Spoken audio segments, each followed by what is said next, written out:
क्या बीए करने के बाद बैंकिंग सेक्टर में जॉब कर सकते हैं? बैंक मैनेजर बन सकते हैं, बैंक क्लर्क बन सकते हैं, बैंक पीओ बन सकते हैं, फिर नहीं बन सकते? क्या करना होगा, इसके बारे में आज की वीडियो में हम लोग बात करने वाले हैं। दोस्तों, अगर आप बीए कर रहे हैं या फिर आप बीए कर चुके हैं और आप सोच रहे हो कि बैंकिंग सेक्टर में करियर बनाया जा सकता है कि नहीं, तो आप इस वीडियो को पूरा अंत तक जरूर देखिएगा। आपको इस वीडियो में पूरी जानकारी मिलने वाली है।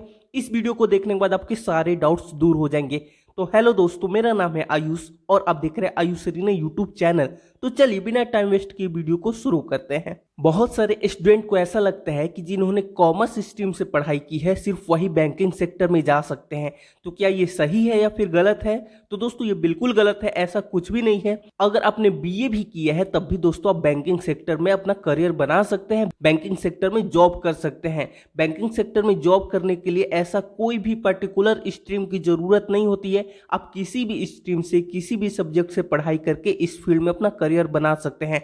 तो आइए सबसे पहले हम लोग जान लेते हैं कि बैंकिंग सेक्टर में जाने के लिए, बैंक में जॉब पाने के लिए क्या क्वालिफिकेशन होनी चाहिए। तो देखो गाइस, क्वालिफिकेशन की अगर हम लोग बात कर ले तो इसमें बस आपकी ग्रेजुएशन कंप्लीट होनी चाहिए। अगर आप बीए कर लेते हैं तो दोस्तों आपकी ग्रेजुएशन कंप्लीट हो जाती है, या फिर आप कोई और भी सब्जेक्ट से करते हैं, जैसे बीसीए करते हैं, बीबीए करते हैं, बीएससी करते हैं, कुछ भी करते हैं, तो दोस्तों आपकी ग्रेजुएशन कंप्लीट हो जाती है। उसके बाद आप एलिजिबल हो जाते हैं बैंकिंग सेक्टर में जॉब करने के लिए। बैंकिंग सेक्टर में बेसिकली दो तरह की वैकेंसी होती है, या तो आप क्लर्क बनेंगे या फिर आप पीओ बनेंगे। पीओ यानी कि प्रोबेशनरी ऑफिसर। आप पीओ बनते हैं तो आप एक तरह से समझ सकते हैं कि कुछ टाइम बाद, प्रमोशन के बाद आप बैंक मैनेजर भी बन सकते हैं। तो बेसिकली यही दोनों पोस्ट के लिए वैकेंसी निकलती है, और जो वैकेंसी निकलती है जनरली आईबीपीएस और एसबीआई की होती है। एसबीआई की तरफ से एसबीआई पीओ और एसबीआई क्लर्क की वैकेंसी निकलती है। जैसा कि आपको नाम से ही क्लियर हो पा रहा है कि अगर आप इस एग्जाम को क्लियर करते हैं तो दोस्तों आपकी एसबीआई में जॉब लगेगी। लेकिन आईबीपीएस की तरफ से जो वैकेंसी निकलती है, अगर आप उसमें क्लियर करते हैं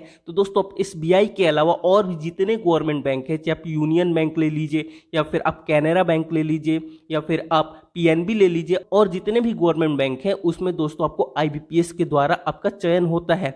एक और चीज स्टूडेंट के मन में बहुत ज्यादा डाउट होता है कि कितने परसेंटेज मार्क्स होने चाहिए। तो देखोगे, इसमें मार्क्स मैटर नहीं करते हैं। अगर आपकी ग्रेजुएशन कंप्लीट है तो दोस्तों आप एलिजिबल है, आप बैंकिंग सेक्टर में जॉब कर सकते हैं। अब हम लोग बात कर लेते हैं एज लिमिट के बारे में। तो देखो गाइस, अगर आप बैंक क्लर्क बनना चाहते हैं किसी भी बैंक में, तो जो आपकी एज लिमिट होनी चाहिए 20 साल से लेके 28 साल तक होनी चाहिए। वहीं पे अगर आप बैंक पीओ बनना चाहते हैं तो जो आपकी मैक्सिमम एज हो जाएगी 28 से बढ़ के 30 हो जाएगी। और इसके अलावा जो रिजर्व कैटेगरी को जो रिलैक्सेशन मिलता है, जैसे कि ओबीसी को 3 साल का, एससी एसटी को 5 साल का, पीडब्ल्यूडी को 10 साल का, तो इस तरीके का रिलैक्सेशन आपको मिलेगा। एक चीज आपको खास ध्यान रखना है कि अगर आपने बीए किया है और दोस्तों आप बैंकिंग सेक्टर में जॉब करना चाहते हैं तो आप बिल्कुल कर सकते हैं, जैसा कि मैंने बताया। लेकिन दोस्तों आपको अपनी इंग्लिश और मैथमेटिक्स पर अच्छी कमांड बनानी होगी, क्योंकि जो एग्जाम होगा उसमें इंग्लिश और मैथमेटिक्स के क्वेश्चन आते हैं, और उस पर अगर आपकी कमांड अच्छी होगी तभी दोस्तों आपका सिलेक्शन हो पाएगा। इसीलिए अगर आप बीए से हैं, कोई टेंशन नहीं है। आपने मैथ्स नहीं लिया था 10th के बाद या फिर 12th के बाद, कोई टेंशन नहीं। आप किसी कोचिंग को ज्वाइन कर सकते हैं, आप ऑनलाइन क्लासेस कर सकते हैं। किसी भी तरीके से पढ़ाई करके आप इन दोनों चीजों पे अपनी कमांड बना लेंगे तो दोस्तों आपके सिलेक्शन के चांसेस बहुत ज्यादा बढ़ जाएंगे, क्योंकि इसमें बेसिकली मैथ्स, रीजनिंग, इंग्लिश, इन्हीं सबसे रिलेटेड क्वेश्चंस आते हैं। तो मैथमेटिक्स और इंग्लिश आपको करना बहुत ज़्यादा जरूरी है। आप ऐसा बिल्कुल भी मत सोचिए कि यार मैंने तो मैथ्स पढ़ा ही नहीं, मैं तो बीए स्टूडेंट हूँ, मैं तो आर्ट्स स्टूडेंट हूँ, मेरा हो पाएगा कि नहीं हो पाएगा।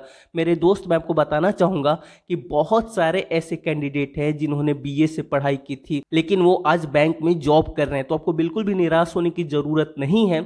आप बस अच्छी तरीके से पढ़ाई कीजिए, आपका सिलेक्शन जरूर होगा। अगर हम लोग एग्जाम पैटर्न की बात कर ले तो अगर आप क्लर्क बनना चाहते हैं तो इसमें प्रीलिम्स और मेंस 2 एग्जाम होते हैं। इसके बाद अगर आपका क्लियर हो जाता है तो दोस्तों आप क्लर्क बन सकते हैं बैंक में। लेकिन अगर आप पीओ बनना चाहते हैं यानी कि प्रोबेशनरी ऑफिसर बनना चाहते हैं तो दोस्तों आपको प्रीलिम्स और मेंस तो हो गई, इसके अलावा आपको इंटरव्यू भी देना होगा। ये तीनों क्लियर हो जाने के बाद आप पीओ बन सकते हैं। तो आई होप दोस्तों अब आपके मन में जो भी डाउट थे कि बीए के बाद बैंकिंग सेक्टर में जा सकते कि नहीं, बैंक में जॉब कर सकते हैं कि नहीं, तो आप बिल्कुल कर सकते हैं। अगर इन सभी के ऊपर आप पूरे डिटेल में वीडियो चाहते हैं कि क्या सिलेबस होता है, किस तरीके के प्रश्न आते हैं, एग्जाम पैटर्न क्या होता है, पूरी जानकारी चाहते हैं तो आप कमेंट में फुल वीडियो लिखिए। इसके ऊपर मैं बहुत जल्दी पूरे डिटेल में वीडियो ला दूंगा जिससे कि आपको पूरी जानकारी हो जाएगी। आई होप दोस्तों आपको ये वीडियो पसंद आई होगी। वीडियो पसंद है तो वीडियो को लाइक कीजिए और कमेंट में जरूर बताइए। और हाँ, अभी तक चैनल को सब्सक्राइब नहीं किया तो चैनल को को सब्सक्राइब करके बेल आइकन जरूर से प्रेस कर दीजिए। आप सभी ने इस वीडियो को देखा, आपका बहुत बहुत धन्यवाद।